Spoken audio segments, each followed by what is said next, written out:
Is your NFL world turned upside down? Because Week 6 delivered some shocking results that have fans and analysts alike scratching their heads. We're talking about potential MVP candidates emerging from unexpected places and perennial playoff contenders suddenly finding themselves in the basement. Buckle up, because this season is shaping up to be one of the most unpredictable in recent memory. Let's dive into the chaos that was NFL Week 6. The upside-down world of the NFL. 6 weeks into the season and the NFL landscape looks different. Baker Mayfield, yes, that Baker Mayfield, is playing like a legitimate MVP contender. The Indianapolis Colts are sitting pretty atop the AFC standings, and the Baltimore Ravens, a team consistently in the playoff hunt, are languishing near the bottom of the league with a dismal 1-5 record. And this is the part most people miss. Consider the Pittsburgh Steelers.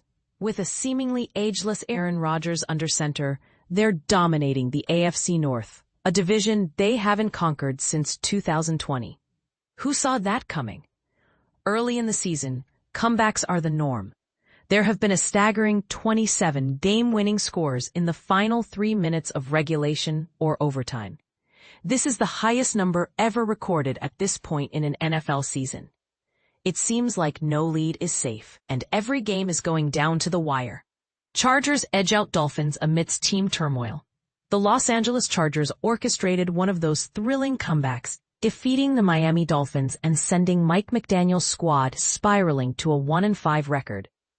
The loss prompted Dolphins quarterback Tua Tagovailoa to make some startling revelations about the state of his team.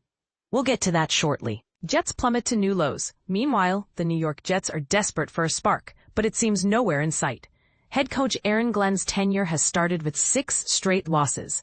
The Jets endured one of the worst passing performances the NFL has witnessed in over 2 decades. Can they turn things around? Or is this season already lost? Buccaneers and Colts. The unlikely leaders, Mayfield's Tampa Bay Buccaneers, are one of 2 teams sitting at an impressive 5-1 through Sunday's games, with the Buffalo Bills playing the Atlanta Falcons on Monday night.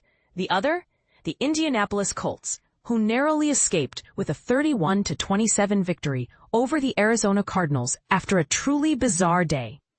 Colts backup quarterback Anthony Richardson suffered an unusual eye injury before the game due to an accident with a stretching band in the locker room. Then starting cornerback Charvarius Ward collided with tight end Drew Ogletree during warm-ups, sidelining Ward with a concussion. Despite these setbacks, Indianapolis overcame a strong performance from Cardinals QB Jacoby Brissett, filling in for an injured Kyler Murray, to claim the top spot in the AFC South. The Cardinals, once riding high at 2-0, have now stumbled to 2-4, suffering 4 losses by a combined 9 points. Talk about a tough stretch, Ravens. Nightmare continues in Baltimore. The quarterback was benched, boos echoed through the stadium, and a season that started with promise continues to unravel. The Los Angeles Rams left town with a 17-3 victory, leaving the Ravens with an almost unbelievable 1-5 record. Cooper Rush, subbing for the injured Lamar Jackson, was pulled in the 4th quarter, but the game was already out of reach. Coach John Harbaugh expects Jackson and linebacker Roquan Smith to return after the team's Week 7 bye. Can they salvage the season? Cowboys' defense, a growing concern. In Carolina, one of the NFL's worst defenses was exposed once again. The Dallas Cowboys have a problem, and if they don't fix it soon, one of Dak Prescott's best seasons could be wasted. Dallas suffered a 30-27 loss to the Panthers, marking the 5th consecutive game in which they've allowed 375 yards or more. Prescott's MVP-caliber performance, 261 passing yards and 3 touchdowns, will be for naught if his team can't rally from a 2-3-1 record. It's a long season, Prescott said. I've been 3-5 before and we made the playoffs. We've just got to find a way to win these close games, and I have all the confidence that we will. The return of CeeDee Lamb should provide a boost. But at this point, the Dallas defense is the bigger concern. Is it time for a major shakeup on that side of the ball? Smith-Njigba shines for Seahawks in Jacksonville. Seattle Seahawks receiver Jaxon Smith-Njigba, one of the league's true breakout stars of 2025, had a standout performance in a 2012 victory over the Jaguars. Smith-Njigba's 8-catch, 162-yard, 1-touchdown game followed an 8-catch, 132-yard, 1-touchdown performance in the previous week's loss to the Buccaneers.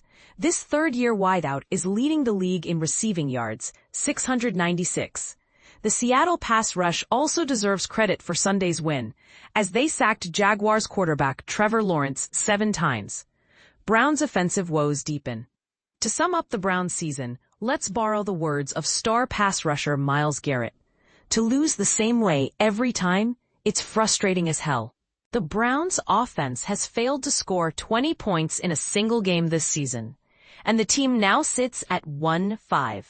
In his second career start, QB Dillon Gabriel threw 52 times for only 221 yards and no touchdowns in a 23-9 loss to Rodgers and the Steelers.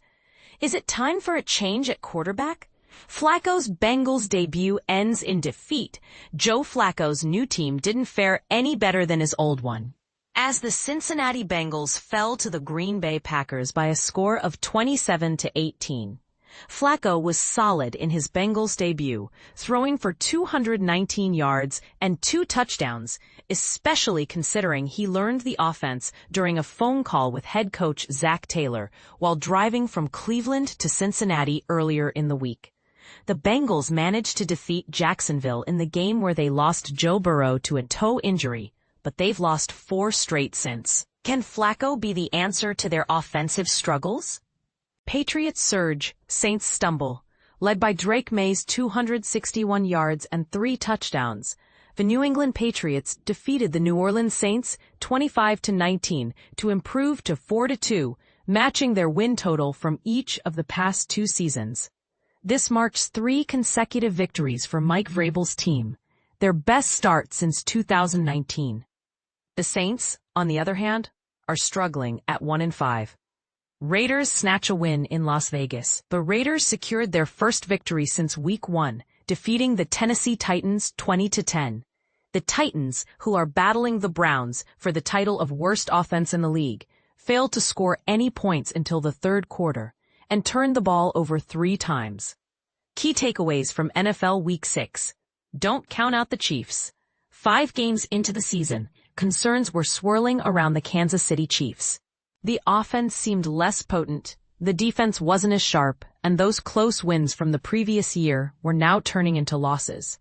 Kansas City had an incredible 11-0 record in one-score games in 2024, which propelled them to a 15-2 regular season and their 9th consecutive AFC West title.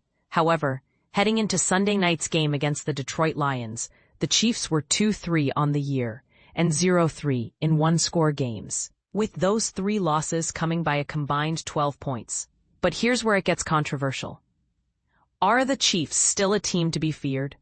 Perhaps the Chiefs aren't the juggernaut they once were, but they remain firmly in the AFC West race after a convincing 30-17 victory over the Lions. And with wide receiver Rashee Rice expected to return from suspension soon, this team, particularly its offense, has the potential to find its rhythm in the second half of the season. Marquise Brown had his first multi-touchdown game in 4 years on Sunday night, grabbing a pair of second-half touchdowns as the Chiefs pulled away. Credit Steve Spagnuolo's defense as well. The Lions entered the game on a 4-game win streak, averaging over 40 points per game, and were arguably the hottest team in the league. They left Arrowhead Sunday night humbled. The Chiefs, 3-3, now trail the Chargers and Broncos, both 4-2, by 1 game in the division. The Lions are 4-2. Baker is cooking.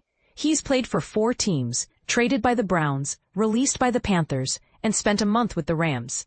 Now in his 3rd season with the Tampa Bay Buccaneers, Baker Mayfield is not only playing the best football of his career, but he might be playing the best football of any quarterback in the league. Mayfield capped off a 30-19 victory over the San Francisco 49ers with a scramble that perfectly encapsulated his style of play. On a 3rd and 14 late in the third quarter, he escaped a would-be sack deep in the pocket, darted upfield, juked a linebacker, and dove for the first down, extending his arm just enough to reach the necessary yard line. It was gutsy, ridiculous, and, as CBS's Jim Nantz described it, pure Baker Mayfield. By the end of the game, Nance's broadcast partner, Tony Romo, had a message for the fans at Raymond James Stadium. If I was this crowd, I'd be chanting MVP right now. And this is the part most people miss. Is Baker actually playing like an MVP? Mayfield has been that good and that essential for a 5-1 Buccaneers team that sits atop the NFC South. He's thrown for 1,539 yards, 12 touchdowns, and just one interception despite a string of injuries on Tampa Bay's offense, including wide receivers Mike Evans and Chris Godwin and running back Bucky Irving. Tampa Bay's 5-1 start ties the best in franchise history. San Francisco, meanwhile, lost more than just the game on Sunday. Star linebacker Fred Warner fractured and dislocated his right ankle and is out for the season. Before the injury, Warner had missed only one game in his 8-year career. Tua, it starts with leadership. It's never a positive sign when a team holds a players-only meeting after a Week 1 blowout, as the Dolphins did in September. But it's even more concerning when the franchise quarterback reveals publicly that the team struggled to get all the players on the roster to even attend that meeting.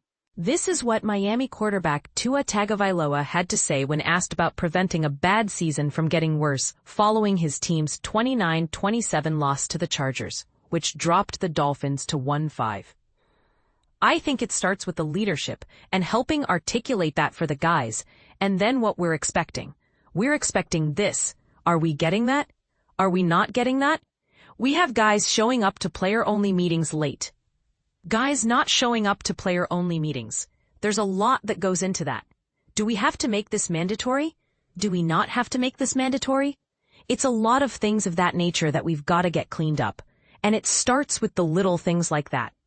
Players showing up late to players-only meetings? Players not even showing up at all? That sounds like a team fracturing from within, with accountability slipping. Typically, the blame starts at the top. But here's where it gets controversial. Is Tua throwing his teammates under the bus? Tagovailoa's comments hint at very valid leadership concerns in Miami, beginning with 10th-year general manager Chris Grier and 4th-year coach Mike McDaniel, who haven't found any answers this season. Tagovailoa owns part of this too as the quarterback. The Dolphins' lone victory came against the winless Jets, and Miami is now 1-15 in its last 16 games against teams with a winning record. Outside of a Week 1 loss in Indianapolis, Miami isn't getting blown out every week. This team is still competitive, still playing for McDaniel. But the deeper the hole gets, the warmer McDaniel's seat becomes. Grier's likely feeling the heat too. I'm not worried about the team staying together, McDaniel said Sunday. I'm worried about us getting our football right. So far, it doesn't sound like either is happening in South Beach. Jets' start goes from bad to worse. In a 13-11 loss to the Denver Broncos in London, the offensively inept Jets managed -10 passing yards, the lowest in franchise history and the lowest by any team in a game since 1998. This disastrous day was punctuated by a heated sideline exchange between first-year coach Aaron Glenn and star wide receiver Garrett Wilson. Glenn downplayed the incident after the loss, which was the 6th straight to open his Jets tenure. Our guys fought their asses off, he said. Obviously, it wasn't good enough. Glenn's quarterback, Justin Fields, was sacked 9 times and completed just 9 passes for 45 yards. The Jets managed 3 field goals and a safety. Asked by a reporter if Fields would remain his starter, Glenn dismissed any brewing controversy. "Come on, man," Glenn said. What kind of question is that? The Jets can find some solace in the fact that their next 3 games are against the Panthers, Bengals, and Browns, teams with a combined 6-12 record. The Broncos, meanwhile, are only the second defense since 1990 to accumulate 30 or more sacks in the first 6 weeks of a season. What do you think about these Week 6 takeaways? Are the Chiefs back? Is Baker Mayfield a legitimate MVP candidate? And are the Dolphins in serious trouble? Share your thoughts in the comments below.